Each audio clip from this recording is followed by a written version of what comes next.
Even though the loss to Georgia was completely embarrassing, the Clemson Tiger football season is far from over.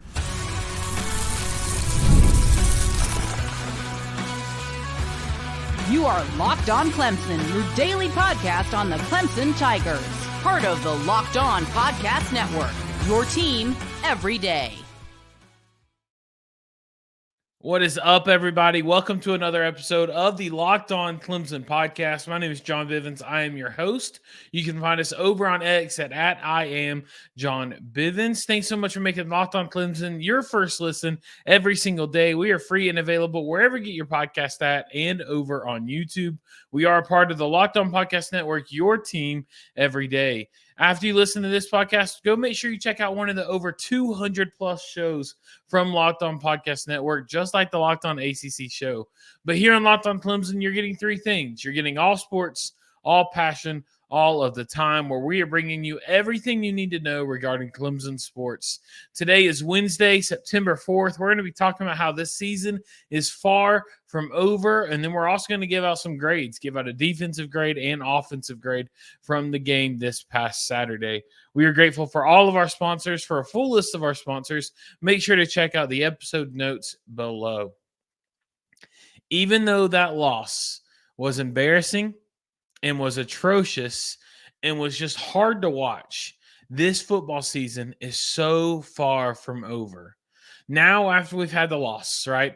If you joined us on our post-game show that was released right after the game on Saturday, we talked about how we had a moment to freak out. We had the weekend. We had Saturday night, Sunday, Monday. I even gave you Tuesday. Gave you a couple days to freak out, right? I needed that. I needed some time to truly collect my thoughts, have a moment of peace, kind of get back to reality. Now that we had that, what does this loss to Georgia mean for the rest of the season? What does this loss mean for the rest of the team, for the rest of the season, for Clemson as we move forward into this 2024 season? It means a couple things. One, it means things have to change. Improvements must be made. And when we're talking about specifically on the offense and defensive side, we'll jump into a little bit more of that as we dive into our defensive grades and our offensive grades later on in this show. But another thing it means is this, is a lot of people think that with that loss, it also went our chances at the college football playoffs. I disagree. I think we still have a very good run at the playoffs, and our easiest path to the playoffs is with the ACC championship. We have got to win the ACC championship if we want to make it to the playoffs. That's our only surefire way to make it.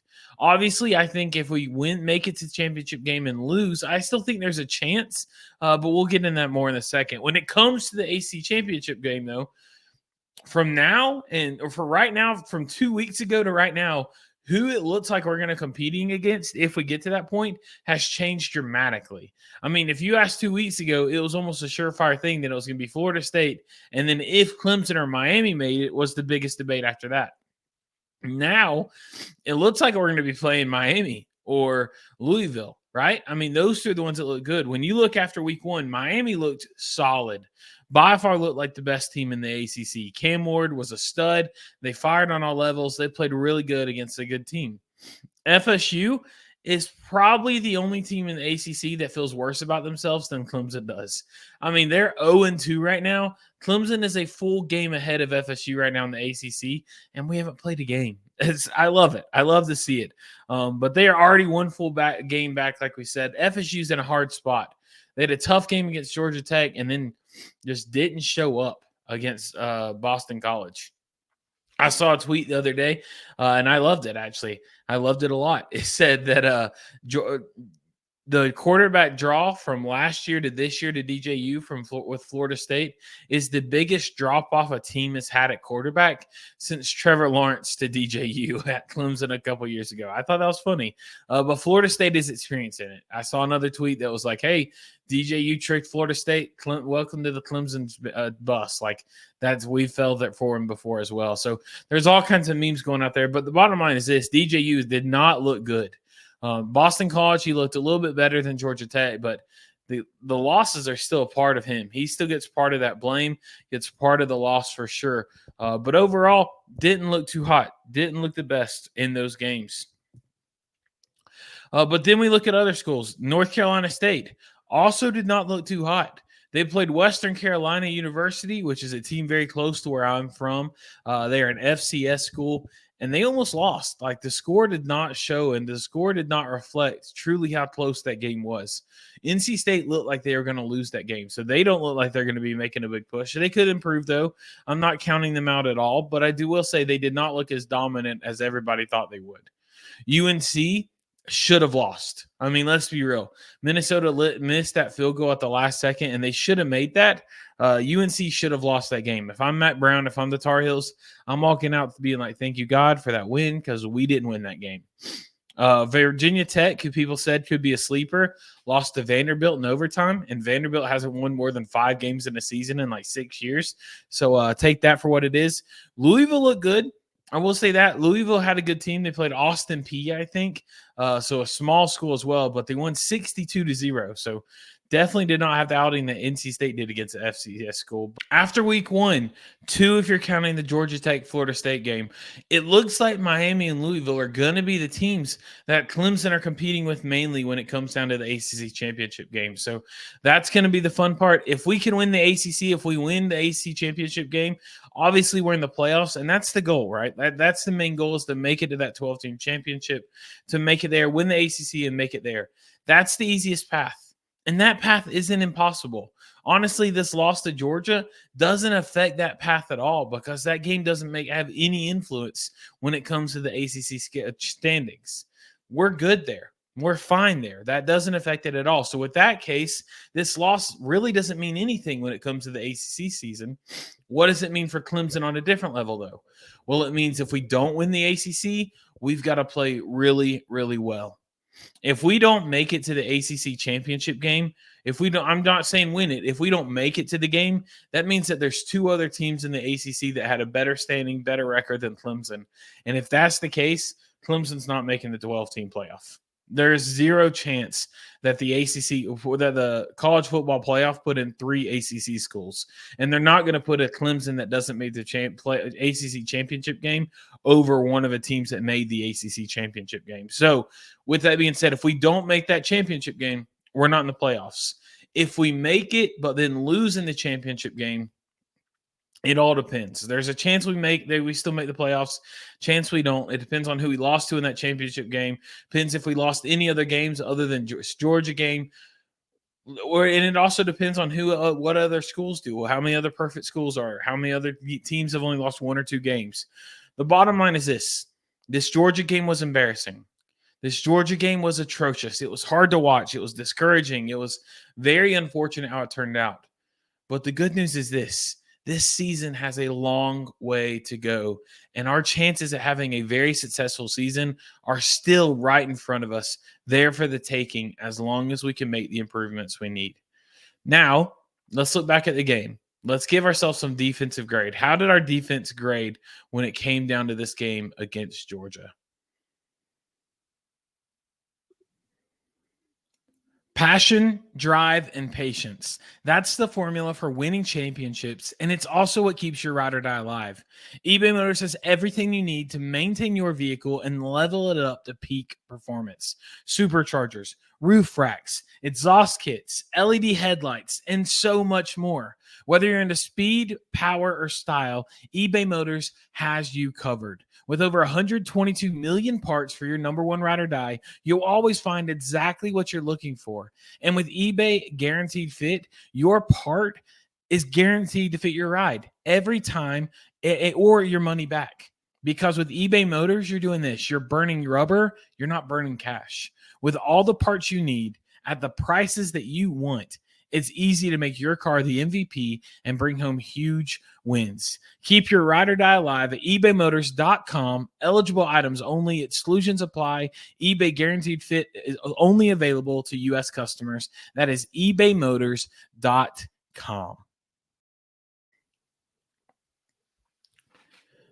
After the Georgia game, our defense earns the fantastic grade of a C+.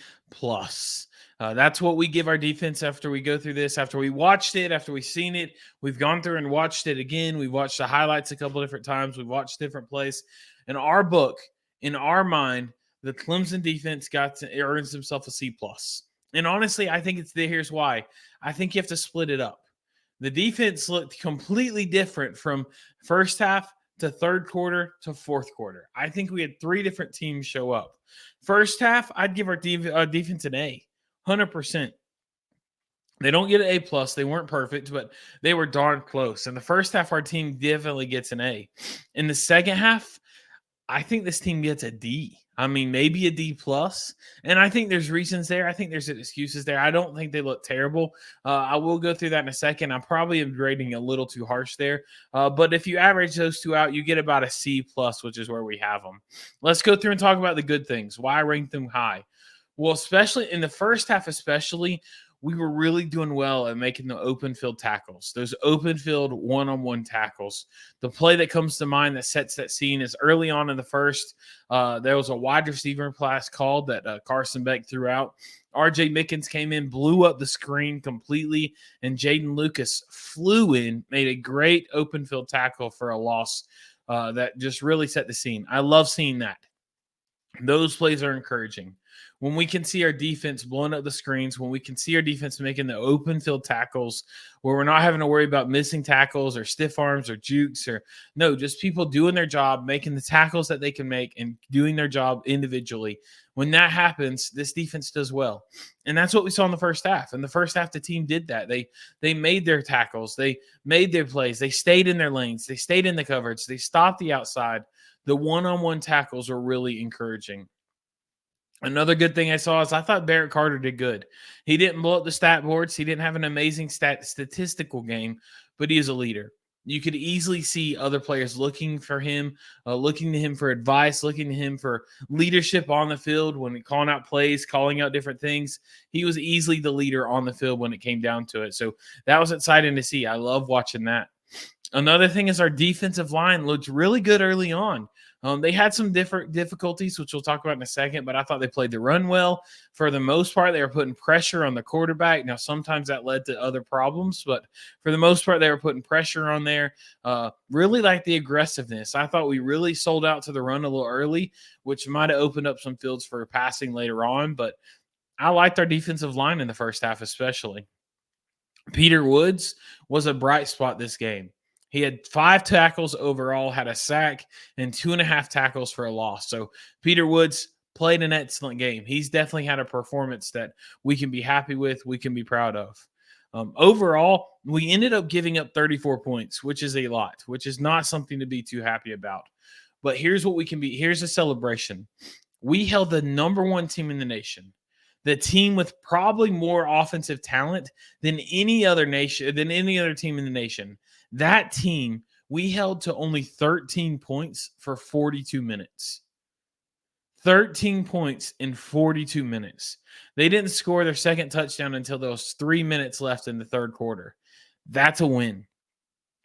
That's this defense playing well. And honestly, my opinion is I think this defense started to give up more points later on, not because one, they were gassed, but 2, when you see that your offense isn't helping, when you get in a spot that you're like, it's obvious we're not winning this game because our offense is not doing anything, it creates this mental thing where it's like, why am I pushing this hard? Why am I playing as hard as I am when there's not any kind of reward? Why am I striving for this kind of effort, putting my body on the line like this when the other side of the ball is not helping us whatsoever? So I think that's probably why the defense slid off. But overall, there was a lot of high spots for this offense or for this defense, a lot of bright spots there. Now, some negatives. There were some negatives. We're not all positive here. Number 1, speed was obviously an issue. I know Georgia is a team of 5 stars, but there were so many moments where it just felt like they were 10 times faster than us. It felt like their defensive team was a 98 overall in speed, and ours was an 85. I mean, there was so many moments early on. That jet touch pass was, by the way, if you play college football, that jet touch pass is the way to go. That's like easiest play, cheese play on the game. But they ran a jet touch pass, and we just couldn't catch up to them. Their speed was just too much. We couldn't cover the outside. They also jumped back inside to get it. It was too much. They played a jet sweep play early on in the third. Pretty much same play, except it's a handoff instead of a toss. That we just couldn't keep up with them. There was a couple of running plays where they busted out the outside where they were too quick for us to set it. There was a couple of screens, a couple of runs that we just couldn't catch. Their speed was a major problem for us in this game. Do I think every team we play are going to be as fast as Georgia? No. The majority of them aren't going to be that fast, but their speed was a problem. Got to find a way to increase our speed or learn how to play better defense against a faster team. Number two is this. There was so much cushion we were giving. When it came down to our cornerbacks on their receivers, we were given so much cushion that I felt like I could have threw a ball into some of those gaps. I mean, you look at their first touchdown they scored. Georgia scored their first touchdown in the third quarter, and they're on that play. In that third quarter, they were like on the 8-yard line, I think. They threw a pass, a little back shoulder soft patch in the end zone. And when that happened, our defense felt like they were 5 yards off of them. And when they only have to go 8 yards, being 5 yards off is way too much cushion. You can't provide that kind of room, especially against probably the best quarterback in the nation, Carson Beck. So there were so many plays throughout the whole game where it just felt like our cushion was really off. Like we were given too much yardage between our cornerbacks and the receivers. Granted, that's probably because of the speed, like we talked about, but it was a real problem. It was a real thing there. We gave up a lot of cushion there. And then, like we mentioned, it felt like the final 18 minutes of this defense, they just ran out of gas. I think it was because of the disappointing outing from the offense, but still, you can't do that. Everyone knows you've got to play a complete game. You've got to be in there for the entire game, no matter what happens, no matter what the situation is. And so, because of that, I think that adjusted a little bit. I think that's a downfall there. In the second half, overall, we were just sloppy. We missed tackles, blown coverage, weren't able to stop some runs. There was a couple of stiff arms that were later for a touchdown. It was ugly. There was a couple of plays we made contact with the running back 2-3 yards behind the line of scrimmage, and they still ended up with 5 yards a gain.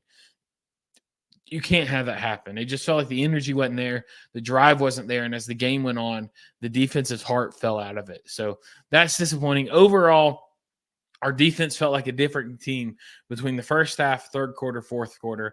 And overall, I give our defense a C+ because it averages out there. But now let's switch to the other side of the ball. What does our offense get as a grade for this game? I'll go ahead and give you a heads up. The grade's not going to be high when you don't even touch the end zone the entire night.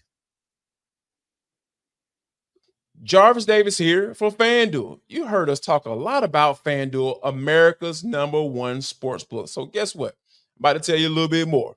We got a little something just for you. Now through September 22nd, all FanDuel customers can bet $5 and get a 3-week free trial of NFL Sunday Ticket from YouTube and YouTube TV. It doesn't matter if you're a fan of the Atlanta Falcons, the Carolina Panthers, the Los Angeles Chargers, the Las Vegas Raiders. It doesn't matter because guess what?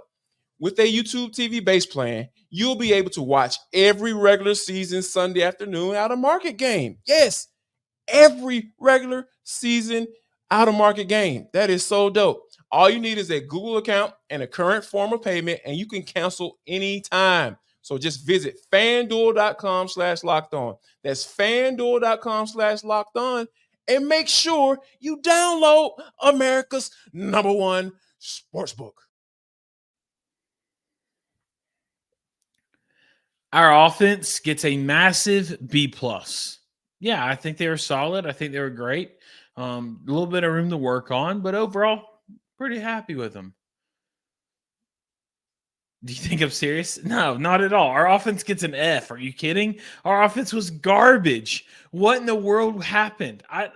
No, our offense by far, without a doubt, gets an F. If you disagree with me, drop a comment on YouTube, send me a message on X. I want to see why you believe that we deserve anything more than an F, because no, they were garbage. Overall, our offense looked pitiful. They couldn't move the ball. They weren't making big plays. It looked the same as last year. And which is not a compliment at all. It's very much not a compliment at all. Very much intended to be an insult. So our offense gets an F for week 1. Some of the negatives that I want to point out, and besides just offensive side, one is the same play calling. We talked about this Saturday. In football, it's very simple. right? You have 3 plays to get 10 yards. Then when you get 10 yards or more, your plays reset. Sometimes you get 4 plays if you're feeling risky. But basically, the game of football is one side trying to get 10 yards in 3 or 4 plays, and then 10 yards in 3 or 4 plays, and then 10 yards, so on and so forth, until either you run out of plays and you can kick a field goal, or you get all the way down the field and score a touchdown. That's the game of football. I know I'm very much oversimplifying it, but that's the goal. And football's very complicated. I'm not here to make it simple. I'm not here to say I know more than Dabo or know more than Garrett Riley, or I'm not here to say any of that. Not at all. What I am saying is this.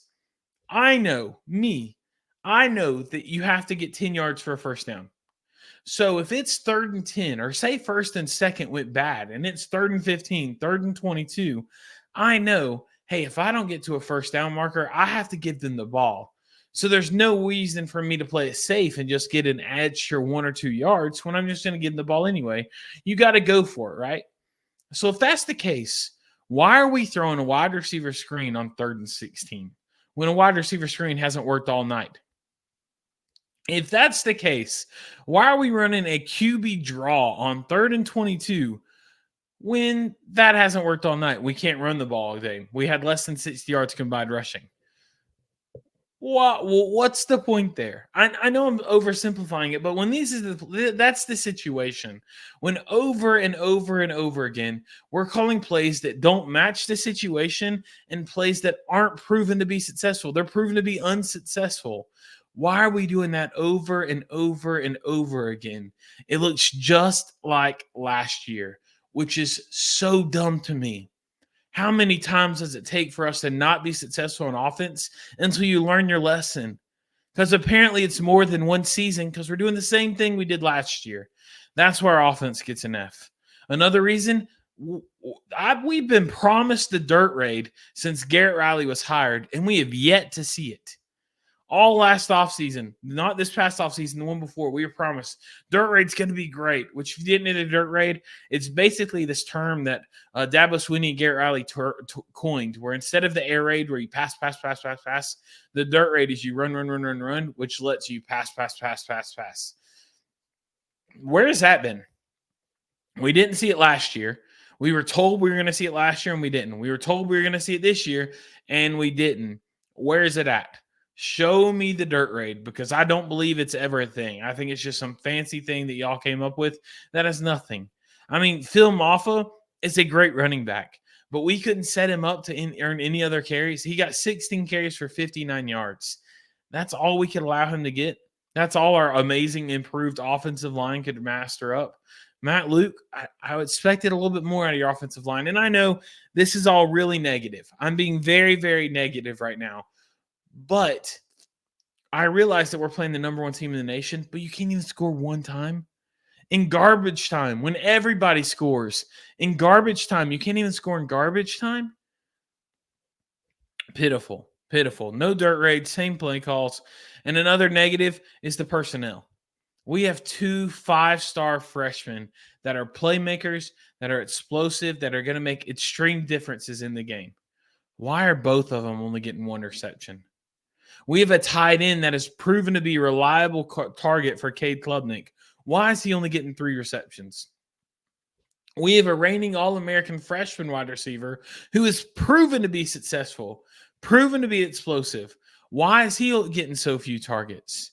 Instead of having players who are proven to be great, proven to be explosive, known to be amazing, why do we have players that have failed us over and over and over again at the wide receiver position?